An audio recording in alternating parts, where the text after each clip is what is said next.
بات تو ٹھیک ہے، لیکن جب رات کو گھر جاتا ہوں تو بستر پر لیٹتے ہی ایسی نیند آتی ہے کہ صبح کو اماں بڑی مشکل سے اٹھاتی ہیں۔ اس نے ہنستے ہوئے کہا، ابو اگر کوئی کام نہیں ہے تو میں گھر چلا جاؤں؟ میں نے پوچھا۔ ہاں ہاں چلے جاؤ، ابو نے کہا۔ کیوں بشیر، کیا ضرورت ہے کاشف کی؟ میں کر لوں گا، اگر آپ نے جانا ہے تو چلے جائیں، بشیر نے جواب دیا۔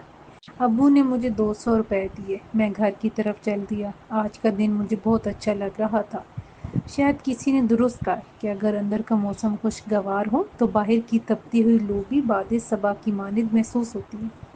میرے اندر کے موسم کو شبانہ نے نکھار دیا تھا۔ شبانہ کا خیال آتے ہی اس کا سراپا میری نگاہوں میں لہرا گیا، پھر اس کی گھبراہٹ، شرمانا اور اٹھ کے چلے جانا، اس کی ہنسی کی چھنکار جیسے میرے کانوں میں گونجی۔ میں ہنس پڑا۔ اچانک پیچھے سے زوردار ہارن بجا، میں چونک گیا۔ میں سگنل پر کھڑا تھا، سرخ بتی سبز ہو چکی تھی، مگر میں رکا ہوا تھا اور ہنس رہا تھا۔ میرے برابر کھڑے موٹر سائیکل سوار نے مجھے دیکھا تو وہ بھی ہنس دیا، وہ بھی میرا ہم عمر ہی تھا۔ کیا پتا اس کی بھی کوئی شبانہ ہو، وہ بھی کسی کا کاشف ہو۔ میں نے سوچتے ہوئے بائک آگے بڑھا دی۔ گھر پہنچا تو کھانا تیار تھا۔ میں نے کھانا کھایا اور کمرے میں آ کر لیٹ گیا۔ باہر تیز روشنی تھی۔ میں نے کھڑکی کے پردے گرا کے نیم تاریکی کی اور بستر پر لیٹ گیا۔ آنکھیں بند کی تو نیم تاریکی اندھیرے میں بدل گئی اور پھر اندھیرا چاندنی میں بدل گیا۔ چاروں طرف کھلتی ہوئی چاندنی میں شبانہ کا چہرہ طلوع ہو گیا۔ وہ آ کر میرے سامنے بیٹھ گئی اور مجھے دیکھنے لگی۔ اب کیا دیکھ رہی ہو؟ میں نے پوچھا۔ اس وقت تو تم بھاگ گئی تھی۔ مجھے وہ کہتے کہتے چپ ہو گئی۔ کیا کہنا چاہتی ہو؟ میں نے پوچھا۔ تم نہیں سمجھو گے، وہ دھیمے سے بولی۔ تم سمجھاؤ، میں سمجھنے کے لیے تیار ہوں، میں نے کہا۔ وہ ہنسنے لگی۔ کمرے میں موسیقی کی لہریں پھیلنے لگیں۔ شبانہ نے کہا، آپ بھی تو کچھ بولیں۔ میں بھی بولوں؟ بالکل، میں سننا چاہتی ہوں۔ وہ دھیمے سے بولی اور مسکرائی۔ اس کے گہرے گلابی ہونٹوں کی مسکراہٹ بہت دلکش تھی۔ مجھے آپ مل گئی، یہ تو چیٹنگ ہے۔ وہ ہنسی۔ کیسی چیٹنگ؟ آپ میری بات ہی دہرا رہے ہیں، شبانہ نے کہا۔ اپنی بات کہیں۔ اچھا، میں سوچنے لگا، پھر بولا، میں تم ہوں اور تم میں ہوں۔ اس نے مجھے غور سے دیکھا۔ کیا دیکھ رہی ہو؟ میں نے پوچھا۔ کیا خواب دیکھ رہے ہو؟ اچانک کمرے میں چٹ کی آواز کے ساتھ ہی روشنی ہو گئی۔ کوثر آپی سوئچ بورڈ کے پاس کھڑی مجھے دیکھ رہی تھی۔ کیا خواب میں باتیں کرتے ہو؟ ہمیں بھی تو بتاؤ۔ آپ بھی میرے پاس آ گئے اور بیڈ پر بیٹھ گئے۔ تمام منظر دھواں ہو گیا۔ آپ؟ میں اٹھ بیٹھا۔ مجھے ایک زوردار جھٹکا لگا تھا۔ ہاں، میں آئی تو دیکھا تم سوتے میں باتیں کر رہے تھے۔ کیا باتیں کر رہے تھے؟ کیا دیکھ رہے تھے؟ ہمیں بھی بتاؤ۔ آپ کی کا لہجہ شوق تھا۔ میں نے کہا، بلا خواب آنکھ کھلنے کے بعد کہاں یاد رہتے ہیں؟ یاد نہیں یا بتانا نہیں چاہتے؟ یہ نکھرا نکھرا روپ، یہ شوق کی مسکراہٹ، یہ مزاج کی خوشگواری، کوئی تو ہے رازداری؟ آپ ہی کا لہجہ بددستور شوق تھا۔ آپ نے تو ٹی وی کا اشتہار سنا دیا، میں نے ہنس کے کہا۔ آپ کی اچانک سنجیدہ ہو گئیں، پھر بولی، دیکھو میرے چاند سے بھیا، یہ عمر بہت نازک ہوتی ہے، کہیں دل نہ لگا بیٹھنا، ابھی تمہیں بہت آگے جانا ہے۔ چاند چہرے بعض اوقات منزل کھوٹی کر دیتے ہیں۔ جی، میں نے آہستگی سے جواب دیا۔ آپ کو مجھ سے کوئی شکایت نہ ہوگی؟ جیتے رہو، انہوں نے کہا اور آہستہ قدموں سے باہر نکل گئی۔ کہتے ہیں عشق اور مشق چھپائے نہیں چھپتے۔ آدمی سمجھتا ہے کہ اس راز کو کوئی نہیں جانتا، مگر وہ جو کسی شاعر نے کہا ہے، ایسا کھلا وہ چاند سا چہرہ، پھیلی سارے گھر میں خوشبو، خط کو چھپا کے پڑھنے والی راز چھپانا بھول گئی۔ یہ محبت بھی عجیب ہوتی ہے، اچھے خاصے بندے کو بدل دیتی ہے۔ اور پھر نو عمری کی محبت کا تو کہنا ہی کیا، نہ خوف، نہ ڈر، نہ مصلحت۔ جو اچھا لگا بہت اچھا لگا، جو برا لگا بیابانک دہل اس کا اظہار کر دیا۔ امی نے کہا، کل شام کو ہم چلیں گے افشین کے گھر۔ جی بہتر، میں نے پوچھا، کیا ابو بھی ساتھ چلیں گے؟ نہیں، پہلے ہم دونوں چلیں گے، امی نے کہا، اس کے بعد تمہارے ابو اور بہن بھی جائیں گے۔ پہلے ہی دن بھیڑ بھاڑ کا فائدہ؟ جیسا آپ مناسب سمجھے۔ میں نے اس لیے پوچھا کہ پھر گاڑی کی جاڑ پہنچ کر لوں، اتنی دور موٹر سائیکل پر جانا آپ کے لیے مشکل ہوگا۔ ٹھیک کہہ رہے ہو، امی نے کہا، سمجھدار ہوتے جا رہے ہو۔ اسی وقت بیرونی دروازے پر دستک ہوئی۔ میں نے اٹھ کے دروازہ کھولا۔ ریحانہ اپنی والدہ کے ساتھ کھڑی ہوئی تھی۔ آئیے خالہ جی، میں دروازے سے ایک طرف ہو کر بولا۔ امی ہے نا؟ انہوں نے سین میں قدم رکھتے ہوئے کہا، جی ہاں ہے، آپ اندر چلی جائیں۔ میں نے انہیں اندر جانے کا اشارہ کیا۔ ریحانہ ماں کے پیچھے چلتے اچانک مڑی اور تیزی کے ساتھ میرے قریب آئی اور میرے ہاتھ میں ایک پرچی تھما کے واپس ماں کے پاس پہنچ گئی۔ میں نے پرچی مٹھی میں دبائی اور اپنے کمرے کی طرف چلا گیا۔ اس وقت امی کی آواز سنائی دی، ذرا فریج سے کولڈ ڈرنک تو لے آؤ۔ جی اچھا، میں نے جواب دیا اور کولڈ ڈرنک اور 3 گلاس لے جا کر امی کے پاس رکھ دیا۔ وہ باتیں کر رہی تھی، مجھے دیکھ کر خاموش ہو گئی۔ میں کولڈ ڈرنک دے کر اپنے کمرے میں چلا آیا۔ میں نے آتے ہی پرچی کھولی۔ لکھا تھا، کہاں ہے، 2 دن سے نظر نہیں آ رہے، کیا مجھے بھول گئے؟ پرچی کے اختتام پر کسی کا نام نہیں لکھا تھا، مگر مجھے معلوم تھا کہ یہ پرچی شبانہ نے بھیجی ہے۔ مگر میں کیا جواب دیتا؟ ابھی میں سوچ ہی رہا تھا کہ ریحانہ نے کمرے میں جھانکا، وہ میری طرف ہی دیکھ رہی تھی۔ واضح طور پر وہ میرے جواب کی منتظر تھی۔ یہ کس نے دی ہے؟ میں نے تصدیق کرنا چاہی۔ شبانہ باجی نے۔ اور کون دیتا؟ کس نے بتایا؟ کیا کہنا تھا؟ اگر کچھ کہلوانا ہوتا تو مجھے پرچی دیتی۔ چھوٹی تھی مگر حرفوں کی بنی ہوئی تھی۔ اچھا کہہ دینا۔ میں سوچنے لگا کہ کیا کہوں۔ وہ بولی، کیا جا کے اچھا کہہ دوں؟ میں نے جواب دیا، تمہاری آپی نے لکھا ہے، وہ تو مجھے پتہ ہے، آپی نے مجھ سے ہی لکھوایا ہے۔ وہ جھٹ سے بولی، تم سے کیوں لکھوایا؟ میں نے اچنبے سے پوچھا۔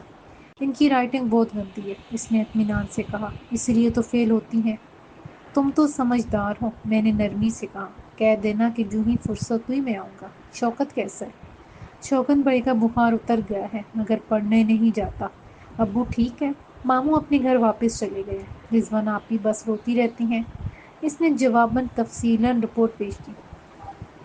رضوانہ آپی کیوں روتی رہتی ہیں؟ خیریت تو ہے؟ میں نے حیرت سے پوچھا۔ اچھا، اگر تمہاری منگنی ٹوٹ جائے تو کیا تم روتے نہیں رہو گے؟ اس نے بڑی معصومیت سے سوال کیا۔ مجھے ہنسی آ گئی۔ تم آپا کی منگنی ٹوٹنے پر ہنس رہے ہو؟ اس نے قدرے غصے سے کہا۔ نہیں نہیں، میں نے گھبرا کے کہا، ایسی ہرگز کوئی بات نہیں۔ اچھا، وہ فوراً ہی مان گئی۔ ریحانہ کدھر ہو؟ اچانک اس کی ماں کی آواز سنائی دی اور وہ دروازے کا پردہ چھوڑ کے فوراً ہی ماں کی طرف چلی گئی۔ یہ خیال، یہ تصور کس قدر خوشگوار ہوتا ہے کہ آپ کو جو اچھا لگتا ہے وہ بھی آپ کی فکر کرتا ہے۔ شاید اسی کو کہتے ہیں دونوں طرف ہے آگ برابر لگی ہوئی۔ ابھی تک جو ہمارے گھر کا معاملہ ہوا تھا اس نے مجھے کافی مطمئن کر رکھا تھا۔ بھائی جان کی پسند پر امی نے جس طرح رد عمل ظاہر کیا تھا اور بھائی جان کی پسند کو قبول کر لیا تھا، اس اعتبار سے مجھے 100% یقین تھا کہ امی کو میرے اور شبانہ کے رشتے پر ہرگز اعتراض نہیں ہوگا۔ ویسے بھی میں ان کا بہت زیادہ لاڈلا تھا۔ مجھے یاد نہیں کہ کبھی میں نے ان سے کوئی فرمائش کی ہو اور انہوں نے رد کر دی ہو۔ اسی لیے مجھے اعتماد تھا کہ جب امی شبانہ کے لیے بات ہوگی تو امی انکار نہیں کریں گی۔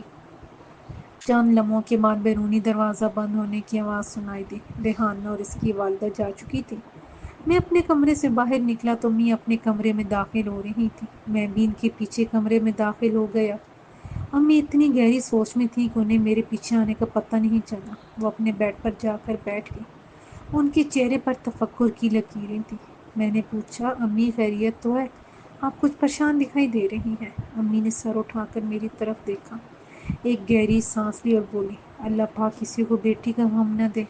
رضوانہ کی منگنی ٹوٹ گئی ہے۔ کہہ رہی تھیں کہ لڑکے والوں نے بڑے لمبے چوڑے جہیز کا مطالبہ کیا تھا جس میں سیر فہرست کار اور فرشتے۔ کہاں سے دیتے؟ منع کیا تو منگنی توڑ دی۔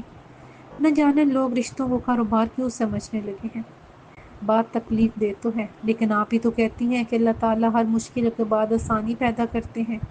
شاید اس میں اللہ کی کوئی ایسی بہتری ہو جس میں ہم ابھی لا علم ہوں۔ میں نے کہا، مجھے اچھا لگا کہ تم اس قسم کی باتوں کو یاد رکھتے ہو۔ امی مسکرا کے بولی، میں خود ڈھونڈوں گی رضوانہ کے لیے کوئی اچھا سا رشتہ۔ میں نے فرخندہ بہن سے بھی یہی کہا ہے کہ وہ پریشان نہ ہو۔ ویسے انہوں نے باتوں باتوں میں پوچھا تھا کہ میں بچوں کی شادی کے لیے کیا سوچ رہی ہوں۔ پھر آپ نے کیا کہا؟ میں اپنے تجسس کو چھپا نہ سکا۔ میں نے کیا کہنا تھا، سوائے اس کے کہ آصف کی لڑکی دیکھ لی ہے، بات پکی کرنے جا رہے ہیں۔ امی نے بڑی رسانیت سے کہا۔ میں چپ رہا۔ ظاہر ہے امی کے وہم و گمان میں بھی نہ ہوگا کہ میرے ذہن میں کیا کھچڑی پک رہی ہے۔ دوسرے دن شام 5 بجے کے قریب ہم افشین کے گھر جانے کے لیے نکلے۔ راستے میں رش کافی تھا۔ ہم تقریباً 1 گھنٹے میں پہنچ گئے۔ افشین کا گھر سادہ سا تھا۔ ان کی بڑی بہن اور والدہ نے ہمارا استقبال کیا۔ تعارف کے ابتدائی مراحل کے بعد لگ ہی نہیں رہا تھا کہ ہم لوگ پہلی بار مل رہے ہیں۔ ابھی چائے کا دور چل رہا تھا کہ ان کے والد بھی دفتر سے آ گئے۔ وہ ریٹائرڈ پروفیسر تھے اور ریٹائرمنٹ کے بعد کہیں ملازمت کر رہے تھے۔ تھوڑی دیر کی رسمی باتوں کے بعد افشین بھی آ گئے۔ وہ اپنی تصویر سے زیادہ خوبصورت تھی۔ امی کی نگاہوں میں ان کو دیکھ کر جو پسندیدگی کا تاثر ابھرا تھا وہ مجھ سے پوشیدہ نہ رہ سکا، کیونکہ میں بغور امی کی حرکات و سکنات کو نوٹ کر رہا تھا۔ شاید لاشعوری طور پر میں اپنے لیے متوقع حالات کا جائزہ لینے کی کوشش کر رہا تھا۔ چائے کے بعد امی نے کہا، ہم آپ کی بیٹی کے رشتے کے سلسلے میں آئے ہیں۔ آپ کی بڑی صاحبزادی اور ہمارے بیٹے آصف ایک ہی دفتر میں ہیں۔ میرا خیال ہے کہ افشین کی بڑی بہن نے آپ سے ذکر کر دیا ہوگا۔ جی ہاں، افشین کی امی نے جواب دیا، لیکن میں ایک بات آپ کے گوش گزار کرنا چاہتی ہوں تاکہ آپ کو بھی فیصلہ کرنے سے پہلے سوچ لیں۔ ہماری بیٹی افشین کا نکاح ٹوٹ گیا تھا۔ میرا خیال ہے کہ تکلیف دہ معاملات کو گفتگو میں لانے کا کوئی فائدہ نہیں۔ امی نے ان کی بات کو درمیان میں ہی ٹوکا۔ میرے بیٹے آصف نے مجھے بتا دیا تھا۔ میرے بچے مجھ سے کوئی بات نہیں چھپاتے۔ پھر اس میں افشین بیٹی کا کیا قصور؟ ویسے بھی ہم لوگ اپنے بچپن سے ہی سنتے آئے ہیں کہ جوڑے آسمانوں پر بنتے ہیں۔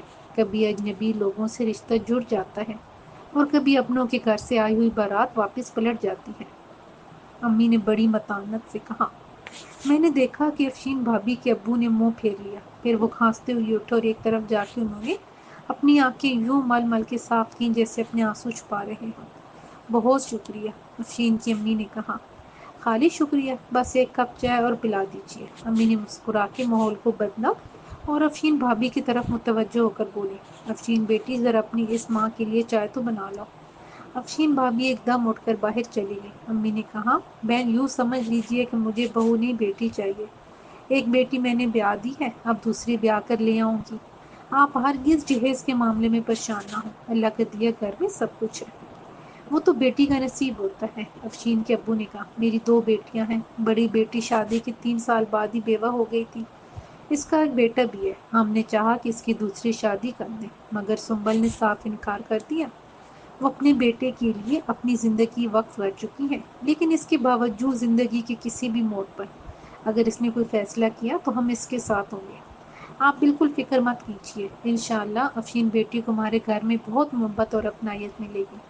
بس اور کیا چاہیے؟ افشین بھابھی کو امی نے کہا۔ بیٹیوں سے نہیں، ان کے نصیب سے ڈر لگتا ہے۔ اللہ ہر بیٹی کا نصیب اچھا کرے۔ صحیح کہتی ہیں آپ، امی نے کہا۔ میں چاہتی ہوں کہ ہم گھریلو طور پر کوئی رسم کر لیں اور کوئی مناسب تاریخ طے کر لیں، 4-6 ماہ یا جیسے آپ مناسب سمجھیں۔ اتنی دیر میں افشین بھابھی سب کے لیے دوبارہ چائے لے کر آ گئے، ساتھ میں شامی کباب بھی تھے۔ حالانکہ چائے کے ساتھ پہلی بھی لوازمات موجود تھے۔ چائے خوشگوار ماحول میں ختم ہو گئی۔ افشین بھابھی بہت اچھی لگ رہی تھی، مگر وہ کم بول رہی تھی۔ تھوڑی دیر بیٹھ کر اندر چلی گئی۔ امی نے اتوار کے دن سب کو اپنے ہاں کھانے پر مدعو کر لیا۔ راستے میں امی نے کہا، مجھے لوگ بہت اچھے لگے۔ ہاں بہت اچھے ہیں، میں نے کہا۔ آپ نے بالکل صحیح فیصلہ کیا، بھائی جان نے اچھی لڑکی پسند کی ہے۔ بیٹا شادی صرف لڑکی ہی نہیں پورے خاندان سے ہوتی ہے۔ انسان اپنے متعلقین سے کٹ کے نہیں رہ سکتا۔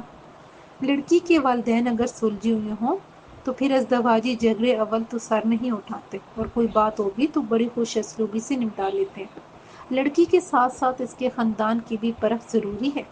اس کا تعلق صرف ذات سے نہیں ہوتا، ہر ذات، ہر برادری، ہر طبقے میں اچھے برے لوگ موجود ہوتے ہیں۔ اسی لیے شادی جیسا سنجیدہ قدم صرف جذبات کے ذریعے طے نہیں کیا جاتا، امی نے کہا۔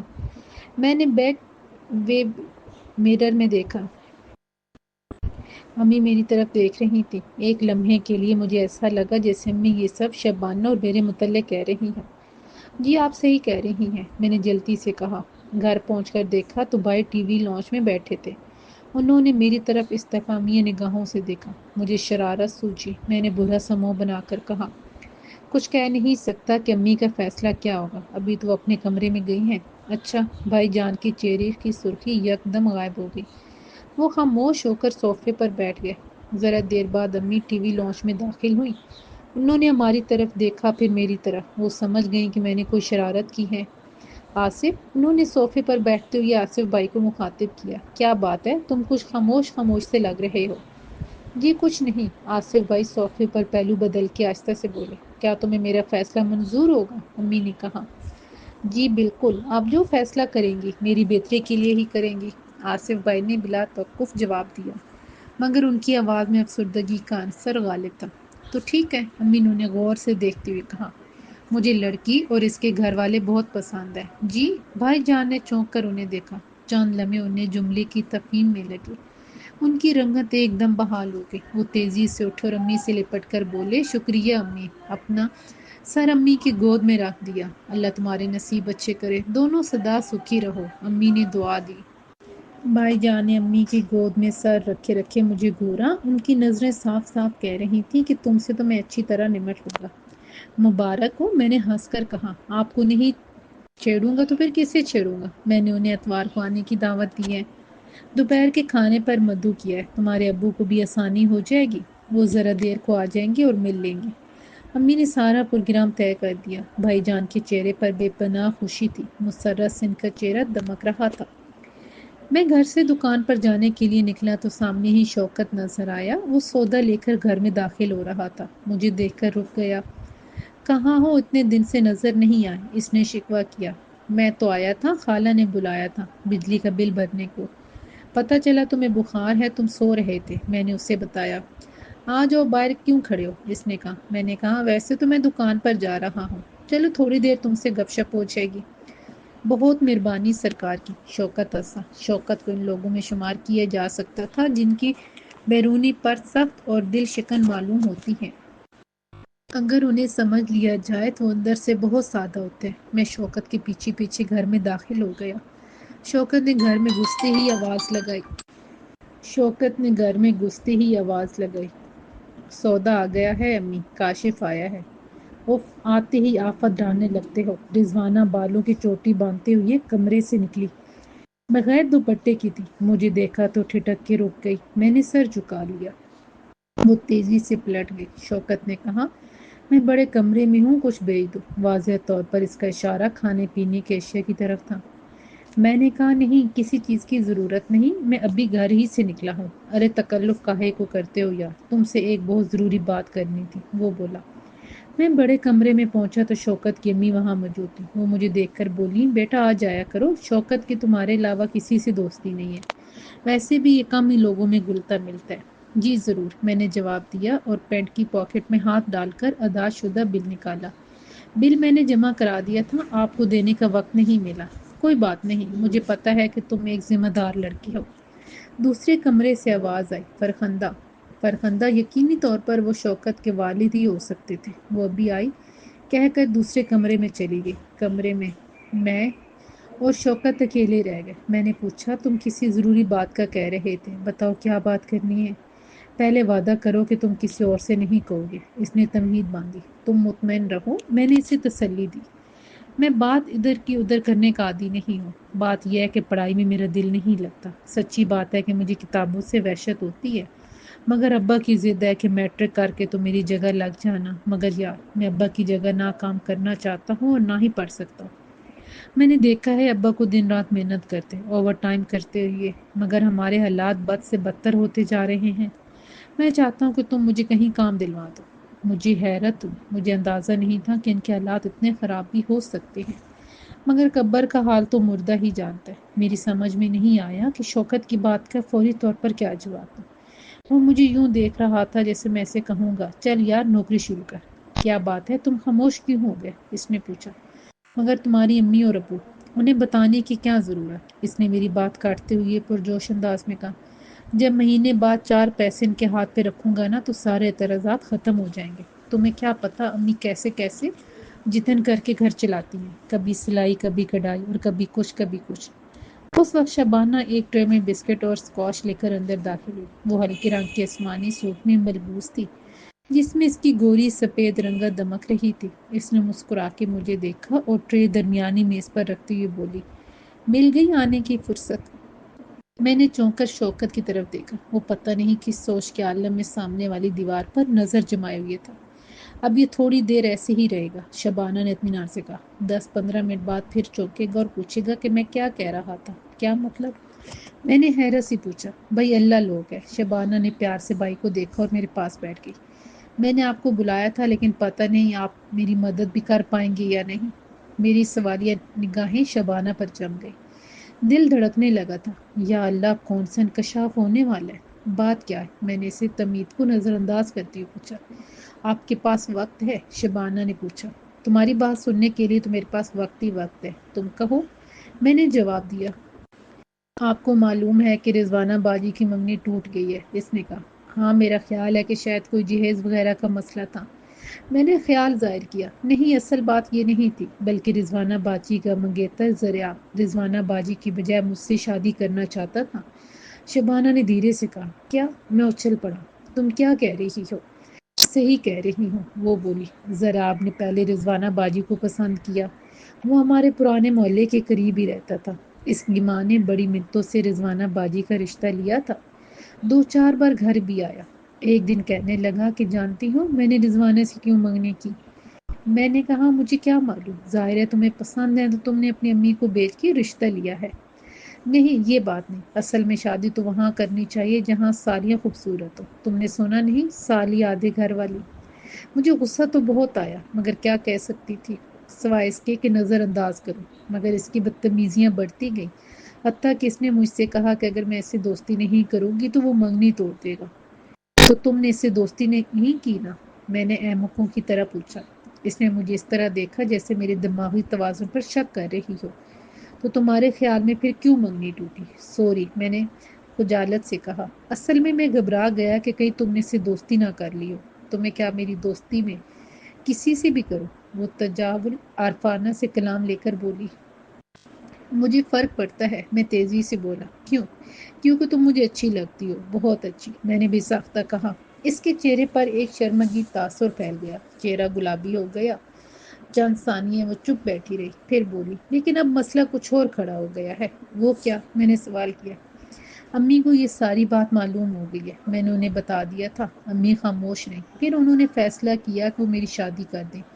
تمہیں معلوم ہے کہ ایک تو اچھے رشتے ملتے کہاں ہیں، دوسرے رضوانہ باجی کے 2-3 رشتے آئے، مگر بدقسمتی سے رضوانہ باجی کی بجائے مجھے پسند کر گئے۔ امی کہتی ہیں کہ جب تک بڑی بیٹھی ہے چھوٹی کی شادی کیسے کر دوں، مگر اب وہ کہتی ہیں کہ تمہاری شادی کر دوں۔ تم لوگوں میں کون سا سالوں کا فرق ہے، قد کاٹ میں تقریباً ایک جیسی ہو، کہہ دیں گی کہ شبانہ بڑی تھی اس لیے پہلے اس کی شادی کر دیں، شبانہ نے بتایا اور خاموش ہو گئی۔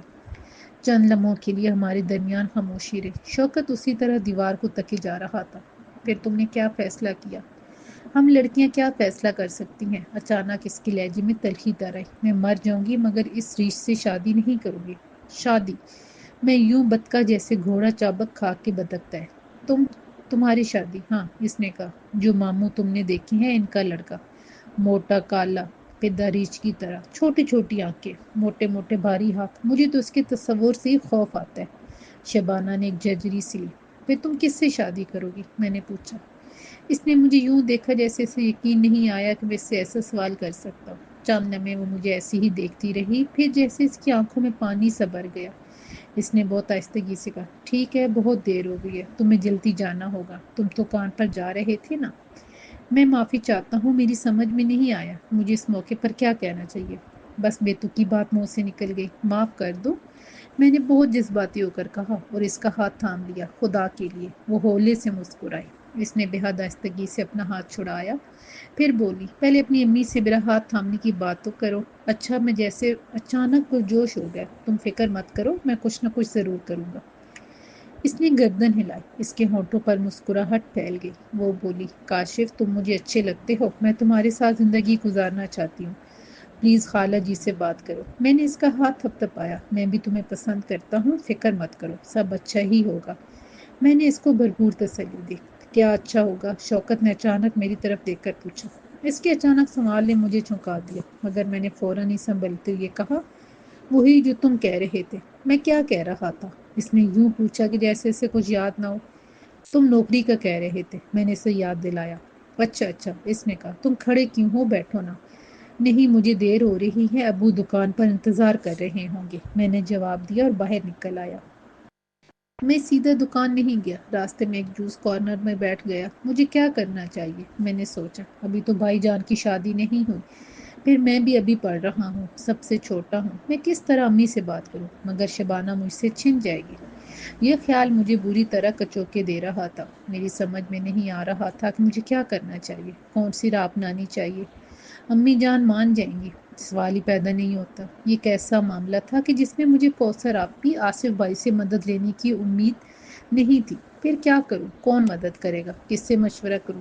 میرے دوستوں کی تعداد بھی محدود تھی، گنتی کے 2-3 دوست تھے، مگر ان سے بھی اپنی نجی باتیں کیسے کی جا سکتی تھی، جبکہ پہلے میں نے ان سے کبھی اس قسم کے معاملات میں کوئی بات نہیں کی تھی۔ مگر پہلے مجھے محبت کہاں ہوئی تھی؟ ہاں، میں نے سوچا، کیا سچ مچ محبت ہو گئی ہے؟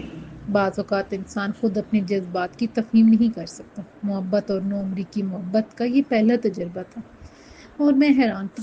محبت شروع ہوتے ہی امتحان لینے لگی تھی۔ میری سمجھ میں کچھ نہیں آ رہا تھا، میں کیا کروں، کدھر جاؤں، کس سے بات کروں۔ ابو اور امی، میں دونوں کا ہی لاڈلا تھا، مگر یہ معاملہ پیار اور لاڈ پن کی حدود سے باہر تھا۔ جوس کاؤنٹر والا مجھے بہت دیر سے دیکھ رہا تھا۔ شاید وہ سوچ رہا تھا کہ مفت میں پنکھا چل رہا ہے، کوئی آرڈر تو دے نہیں رہا۔ میں نے اسے اشارے سے جوس لانے کو کہا اور پھر سوچوں میں گم ہو گیا۔ جوس والے نے جوس کا بڑا گلاس میرے سامنے رکھا۔ میں آہستہ آہستہ گھونٹ بھرنے لگا۔ میں جوس ختم کر کے دکان پر پہنچا۔ ابو نے دیکھتے ہی کہا، اتنی دیر کہاں لگا دی؟ مجھے قدیر صاحب کے پاس جانا تھا۔ میں آ گیا ہوں، آپ چلے جائیں، میں نے کہا۔ قدیر صاحب ابو کے پرانے دوست تھے، جو بہت عمدہ نقشہ نویس تھے۔ ابو تینوں دکانوں کو ملا کر اسٹور بنانے کی منصوبہ بندی کر رہے تھے۔ ابو فوراً ہی چلے گئے۔ میں ابو کی سیٹ پر بیٹھ گیا۔ بشیر ایک گاہک کا سامان پیک کر رہا تھا۔ گاہے بگاہے وہ میری طرف بھی دیکھ لیتا۔ کیا بات ہے، آج بڑے چپ چاپ ہو؟ بشیر نے جانے کب گاہکوں کو فارغ کر کے میرے پاس آ کھڑا ہوا۔ کہ کچھ نہیں، میں نے جواب دیا، تم نے تو مجھے چونکا ہی دیا، تم گہرے خیالوں میں کھوئی ہوئی ہو، خیر تو ہے نا؟ بشیر نے پوچھا۔ کچھ نہیں، سب ٹھیک ہے، میں نے بشیر کو ٹالنے کی کوشش کی۔ وہ بولا، صاف معلوم ہو رہا ہے کہ کچھ ٹھیک نہیں ہے، تم پریشان ہو۔ ایسی کوئی بات نہیں، میں نے جوز بوز ہو کر کہا۔ شاید اس لیے بتانا نہیں چاہتے کہ نوکر کو کون اپنے معاملات میں شریک کرتا ہے، بشیر زردہ لہجے میں بولا۔ ایسی کوئی بات نہیں، مجھے اس کی دل آزاری کرنا اچھا نہیں لگا۔ میں نے بھی بسی سے کہا، اصل میں میری سمجھ میں نہیں آ رہا کہ میں تمہیں کیا بتاؤں۔ دو ہی وجوہات ہو سکتی ہیں کہ امتحان کا معاملہ، مگر رزلٹ تو ابھی آیا نہیں، وہ میری طرف دیکھ کر بولا۔ دوسری کیا بات ہو سکتی ہے؟ میں نے تیزی سے کہا۔ یہی کہ ہمارے کاشف صاحب کو کسی سے پیار ہو گیا۔ بھلا اتنی پیاری سی منمونی صورت ہے، کوئی بھی اس پر فدا ہو سکتا ہے۔ اس نے خوشی سے کہا۔ میں چپ ہی رہا۔ بشیر بہت تیز تھا۔ اس نے میرے ہاتھ کو چھو کر دھیمے سے پوچھا، کون ہے وہ پیاری سی لڑکی؟ تمہیں کیسے معلوم کہ وہ پیاری سی لڑکی ہے؟ میں نے چونک کر پوچھا۔ تم جتنے خوبصورت ہو، اس کی پسند معمولی تو نہیں ہو سکتی، اس نے بلا تامل جواب دیا۔ پھر سوال کیا، کیا وہ گھر کے قریب ہی رہتی ہے؟ میرا خیال ہے کہ آپ کی محبت تو چند دن سے شروع ہوئی ہے، پھر اتنی پریشانی کیسی؟ پہلی بار بشیر مجھے بہت عجیب لگا۔ تمہیں کیسے معلوم کہ یہ چند دن کی بات ہے اور وہ بھی گھر کے سامنے ہی رہتی ہے؟ بہت آسان بات ہے، بشیر نے جواب دیا۔ چند ہی دنوں سے آپ کے مزاج میں تبدیلی آئی ہے۔ پھر آپ کچھ ہی دن پہلے کسی اور کا بجلی کا بل جمع کرانے آئے تھے، جو ظاہر ہے آس پاس کا ہوگا، اور آس پاس تو صرف شیخ صاحب کا گھر خالی تھا، اس میں رہتی ہے نا؟ تم تو مجھے جاسوس معلوم ہوتے ہو، میں نے کہا۔ میری امی کہتی ہیں کہ جہاں رہو ہمیشہ ان کے بھلے کی سوچو۔ میں تو آپ کے لیے مرتے مرتے بھی اچھا ہی سوچوں گا، لیکن میرے مسئلے میں تم کیا کر سکتے ہو؟ مجھے اپنی پہلی محبت کا پہلا رازدار مل گیا تھا، جو میرے خیال میں بہت زیادہ ذہین تھا۔ مجھے بتائیں گے تو میں صحیح مشورہ دے سکوں گا، بشیر نے پرتجسس لہجے میں کہا، اور میرے قریبی سٹول کھینچ کر بیٹھ گیا۔ بات یہ ہے کہ میں نے بشیر کو ساری رام کہانی سنانا شروع کر دی۔ اسی دوران اکا دکا گاہک بھی آتے رہے، جو بشیر بڑی تیزی سے نمٹاتا رہا۔ یہ تو بالکل فلمی کہانی ہے، بشیر نے آنکھیں پھیلاتے ہوئے کہا۔ کیا مطلب؟ کیا میں نے تمہیں کوئی کہانی گھڑ کے سنائی ہے؟ مجھے بشیر کا تبصرہ قطعاً اچھا نہیں لگا۔ نہیں، میرا مطلب یہ نہیں تھا، بشیر نے گھبرا کے کہا۔ میں یہ کہہ رہا ہوں کہ ساری باتیں ایسی لگتی ہیں جیسے کوئی پیاری سی فلمی کہانی ہو۔ میں خاموش رہا۔ بشیر بھی تھوڑی دیر خاموش رہا، پھر بولا، میں کوئی راہ نکالتا ہوں۔ کیا مطلب؟ تم اس میں کیا راہ نکالو گے؟ میں نے پوچھا۔ جہاں چاہ وہاں راہ، بشیر نے کہا۔ جب محبت ہوتی ہے تو راستے مل ہی جاتے ہیں، آپ پریشان نہ ہوں۔ ایک دو دن میں کوئی نہ کوئی ایسا حل نکل آئے گا جس سے سارا مسئلہ حل ہو جائے گا۔ میں چپ رہا۔ مجھے نہیں معلوم تھا کہ بشیر نے اس مسئلے کا کیا حل نکالنا تھا، لیکن میں بڑی حد تک پرسکون ہو گیا تھا۔ اگر کسی راز کو بہت دیر تک اٹھائے پھرو تو بعض اوقات راز کے بوجھ تلے ہی دب کے چیخ چلا کر بندہ اپنا بانڈا خود ہی پھوڑ دیتا ہے، اور یوں وہ دوسرے سے چھپانے کے لیے بے چین ہوتا ہے، خود ہی سب کو بتا دیتا ہے۔ میری کیفیت بھی کچھ ایسی تھی، لیکن اب مجھے قدرے اطمینان ہو گیا تھا۔ رات جب میں ابو کے ساتھ واپس آ رہا تھا تو بشیر کی مسکراہٹ بہت حوصلہ افزا تھی۔ ابو نے راستے میں کہا، میری بڑی خواہش تھی کہ میں ایک بڑا ڈپارٹمنٹل اسٹور بناؤں۔ اللہ تعالیٰ نے اپنے فضل سے موقع دے دیا۔ میں چاہوں گا کہ تم دونوں بھائی اسے چلاؤ۔ خالی ملازمت میں کیا رکھا ہے؟ میں نے جو کچھ آج تک بنایا ہے سب اسی کام سے، بس بھاگ دوڑ ذمہ داری زیادہ ہوتی ہے۔ جی، میں نے جواب دیا۔ کیا بات ہے، تم کچھ پریشان سے لگ رہے ہو؟ ابو نے کہا۔ کوئی فکر، کوئی مسئلہ، کوئی پیسوں کی ضرورت؟ نہیں، پیسوں کی ضرورت ہوگی تو میں آپ سے مانگ لوں گا، میں نے کہا۔ تو پھر کوئی فکر ہے؟ ابو نے فوراً کہا۔ انہی باتوں میں گھر آ گیا، چونکہ ہم لوگوں کو لوٹتے ہوئے دیر ہو جاتی تھی، لہٰذا آصف بھائی حسب معمول سوئے ہوئے تھے، امی جاگے ہی تھیں۔ ہم لوگ کھانا کھا کے اپنے اپنے کمرے میں چلے آئے۔ میں بستر پر لیٹتے ہی سو گیا۔ رات کا نہ جانے کون سا پیر ہوگا، اچانک میری آنکھ کھل گئی۔ مجھے شدید گرمی لگ رہی تھی، حالانکہ پنکھا پوری رفتار سے چل رہا تھا۔ میرا دل چاہا کہ اٹھ کے اے سی آن کر دوں۔ کمرے میں عجیب حبس کا عالم تھا۔ میں اپنے بیڈ پر بیٹھ کے بھائی جان کو دیکھنے لگا، وہ بھی خبر سو رہے تھے۔ ان کے ہونٹوں پر بڑی دل آویز مسکراہٹ تھی۔ میں انہیں غور سے دیکھنے لگا، خوابوں میں شاید افشین سے باتیں کر رہے تھے۔ مجھے پیاس لگنے لگی، میں اٹھ کر کمرے سے باہر آ گیا۔ میں نے ٹی وی لاؤنج میں موجود فریج سے پانی کی بوتل نکالی اور منہ سے لگا لی۔ میں بوتل لے کر وہیں بیٹھ گیا۔ اچانک کھڑکی کا پردہ ہلا، ٹھنڈی ہوا کا ایک جھونکا آیا۔ اچانک کمرے میں چٹکی آواز کے ساتھ ہی روشنی ہو گئی۔ میں نے چونک کر دیکھا، امی سوئچ بورڈ کے پاس کھڑی تھی۔ کیا بات ہے، نیند نہیں آ رہی ہے کیا؟ انہوں نے پوچھا۔ بس گرمی کی وجہ سے آنکھ کھل گئی، بہت زور کی پیاس لگ رہی تھی، میں نے جواب دیا۔ آپ کو پانی دوں؟ ہاں، آہستہ آہستہ گرمی بڑھ رہی ہے۔ امی صوفے پر بیٹھ گئی۔ میں نے فریج سے دوسری بوتل نکالی، گلاس میں پانی ڈالا اور امی کو دیا۔ امی نے گلاس تھام کر ایک گھونٹ بھرا، پھر بولی، اگر گرمی لگ رہی ہے تو اے سی کھول لو، آخر یہ تم لوگوں کی آسانی کے لیے ہی لگوایا ہے۔ جی اچھا، میں نے جواب دیا، میں کھول لوں گا، آپ آرام کیجیے، جیتے رہو، امی نے کہا اور اٹھ کر اپنے کمرے کی طرف چلی گئی۔ میں بھی اپنے کمرے میں آ گیا، دروازہ بند کر کے اے سی آن کیا۔ 10-15 منٹ میں کمرے کا درجہ حرارت بہتر ہو گیا۔ میں دوبارہ لیٹ گیا، مگر نیند آنکھوں سے کوسوں دور تھی۔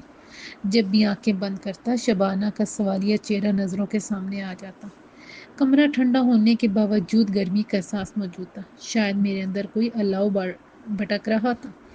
میں اس مشکل گھڑی میں شبانہ کو اکیلا نہیں چھوڑ سکتا تھا، لیکن کر بھی کیا سکتا تھا؟ اچانک میرے ذہن کے پردے پر بشیر کا چہرہ ابھر آیا۔ وہ ضرور کچھ کرے گا۔ ابھی تک میں نے بشیر کو صرف ایک ملازم کی حیثیت سے دیکھا تھا، مگر اس کی ذہانت اور معاملہ فہمی نے مجھے حیران کر دیا تھا۔ مگر اس صورتحال میں وہ کیا کر سکتا تھا؟ میری سمجھ میں کچھ نہیں آ رہا تھا۔ اسی ادھیڑ پن میں میری آنکھ لگ گئی۔ صبح اٹھا تو سر درد کے مارے پھٹ رہا تھا۔ گھڑی پر نظر پڑی تو 11 بج رہے تھے۔ دل نہیں چاہ رہا تھا اٹھنے کو، طبیعت پر عجیب کسل مندی طاری تھی۔ امی نے کمرے میں جھانکا، مجھے آنکھیں کھولے دیکھ کر میرے پاس چلی آئیں۔ کیا بات ہے؟ انہوں نے پوچھا اور میرے ماتھے پر ہاتھ رکھا۔ ارے تمہیں تو بہت تیز بخار ہو رہا ہے۔ پتہ نہیں، رات کو گرمی بہت لگتی رہی، پھر پیاس لگتی رہی، میں نے بتایا۔ آنکھ کھلی تو سر میں بہت شدید درد ہو رہا ہے۔ بس چپ کے لیٹے رہو، امی نے کہا۔ میں چائے بسکٹ لاتی ہوں، پھر کوئی دوا لے لینا۔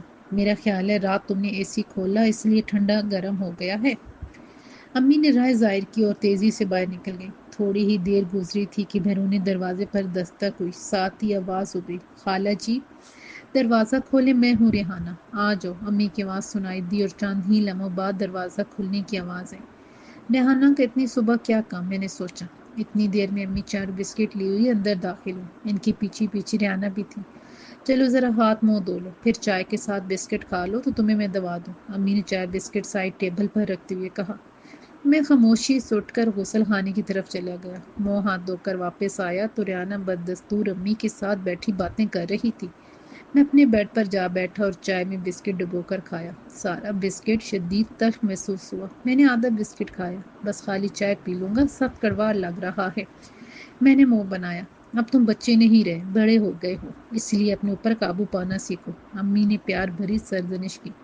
ریحانہ ہنسنے لگی۔ تم کیوں ہنس رہی ہو؟ میں نے پوچھا۔ جب شوکت بھائی بیمار ہوتے ہیں اور دوا نہیں کھاتے تو امی بھی ان کو ایسے ہی ڈانٹتی ہیں۔ ریحانہ کی باتیں ایسی معصومیت بھری تھیں کہ مجھے تو ہنسی آئی ہی آئی۔